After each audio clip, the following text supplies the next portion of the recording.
উত্তরবঙ্গের এই রেসিপিটা খেয়ে রীতিমতো আমি পাগল হয়ে গেছি। তখনই আমি প্রতিজ্ঞা করেছি আমার বাসায় যদি কোনো গেস্ট আসে আমি এই রেসিপিটা করে খাওয়াবই। হ্যালো এভরিওয়ান, আমি আসমা বলছি রসইঘরের সুখ থেকে।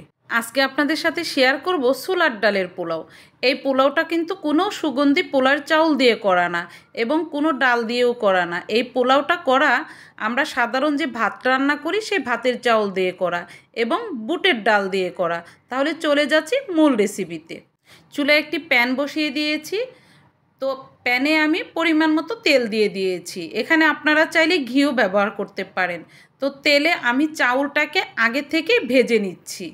তো আমি পোলাওয়ের চাউলটা যেভাবে ভেজে নিতে হবে এইভাবেই আমি চাউলটাকে ভেজে নিচ্ছি। তো আমার চাউলটা দেখেই বুঝতে পারতেছেন আমার চাউলটা সুন্দর করে ভাজা হয়ে গেছে। এখন আমি চাউলটাকে নামিয়ে নিয়েছি। আবার আমি পর্যাপ্ত তেল দিয়ে দিয়েছি। তেলে আমি এলাচ, দারচিনি, তেজপাতা, লবঙ্গ এই মশলাগুলো দিয়ে দিয়েছি। তো এই মশলাগুলো আমি তেলে ভেজে নিব। তো ভেজে নেওয়া হয়ে গেছে। এ পর্যায়ে আমি দিয়ে দিয়েছি 7-8টির মতো কাঁচামরিচ ফালি আর দিয়েছি 7-8টির মতো শুকনা মরিচ ফালি। তো আরও দিয়েছি 1 কাপের মতো পেঁয়াজ কুচি। এই পোলাওটা অবশ্যই একটু ঝাল ঝাল হবে, এজন্য আমি মরিচের পরিমাণটা বেশি করে দিয়েছি। তো দিয়ে দিয়েছি পরিমাণ মতো লবণ। এখন দিয়ে দিলাম 1 টেবিল চামচ আদা বাটা, 1 টেবিল চামচ রসুন বাটা। তো এই মশলাগুলো দিয়েও আমি ভালো করে নেড়ে চেড়ে নিচ্ছি। তো ভালো করে যখন মশলাগুলো ভাজা হয়ে গেছে এ পর্যায়ে আমি সামান্য একটু পানি দিয়ে দিলাম। এখন আমি মশলাটাকে ভালো করে কষিয়ে নিচ্ছি। এখানে দিয়ে দিচ্ছি 1/2 চা চামচের মতো ধনিয়া গুঁড়া,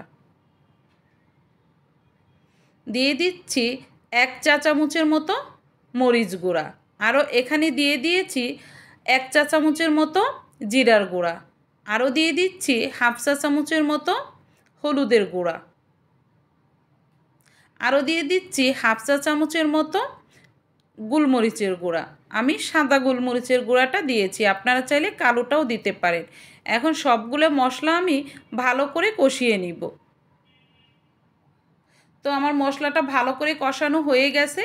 এ পর্যায়ে আমি এখানে দিয়েছি 200 গ্রামের মতো ছোলার ডাল। ছোলাটাকে আমি আগে থেকেই সিদ্ধ করে নিয়েছি। আর দিয়ে দিয়েছি 1টির মতো আলু। তো আলু আর ছোলাটাকে আমি ভালো করে কষিয়ে এখানে আমি দিয়ে দিচ্ছি 1 কেজির মতো মুরগির মাংস। আমি এখানে ব্রয়লারের মুরগিটাই দিয়েছি, আপনারা চাইলে এই পোলাওটাকে দেশি মুরগি দিয়েও করতে পারেন। তো এখন মুরগি আর ছোলার ডাল, আলু আমি সবগুলো উপকরণ ভালো করে কষিয়ে নিব। আপনারা দেখেই বুঝে গেছেন আমি মাংসটাকে কত সুন্দর করে কষিয়ে নিচ্ছে। আমি কিন্তু এখানে একটু পানি অ্যাড করিনি। আমি সেই যে মাংস থেকে যে পানিটা উঠেছে ওটা দিয়েই আমি কষিয়ে নিচ্ছি।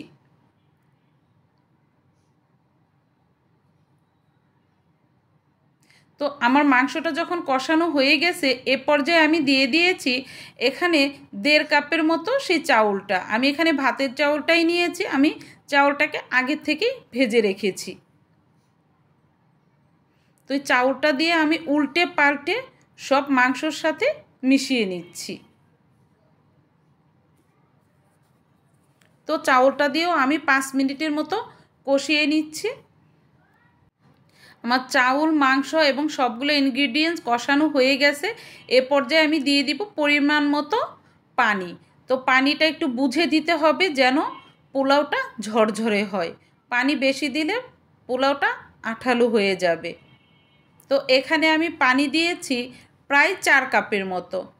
তো আমার 80% রান্না হয়ে গেছে। এখন ঢাকনাটা খুলে আমি আরেকটু উল্টে পাল্টে নিচ্ছি। তো আমার পানিটা মনে হয়েছিল কম, আমি আরও 1 কাপ পানি অ্যাড করেছি। আমার টোটাল 5 কাপের মতো পানি লেগেছে। তো আমার পোলাওটা 90% হয়ে গেছে। এখন আমি 5 মিনিটের মতো দমে রেখে সার্ভ করে নিব। এই তো আমার পোলাওটা রেডি। এখন আপনারা দেখেই বুঝতে পারতেছেন কতটা লোভনীয় হয়েছে। তো আমার আজকের রেসিপি সম্পূর্ণ দেখার জন্য ধন্যবাদ। রেসিপিটা যদি ভালো লেগে থাকে লাইক, কমেন্ট, সাবস্ক্রাইব করে নেবেন। পাশে থাকা বেল আইকনটি বাজিয়ে দিবেন। আল্লাহ হাফেজ।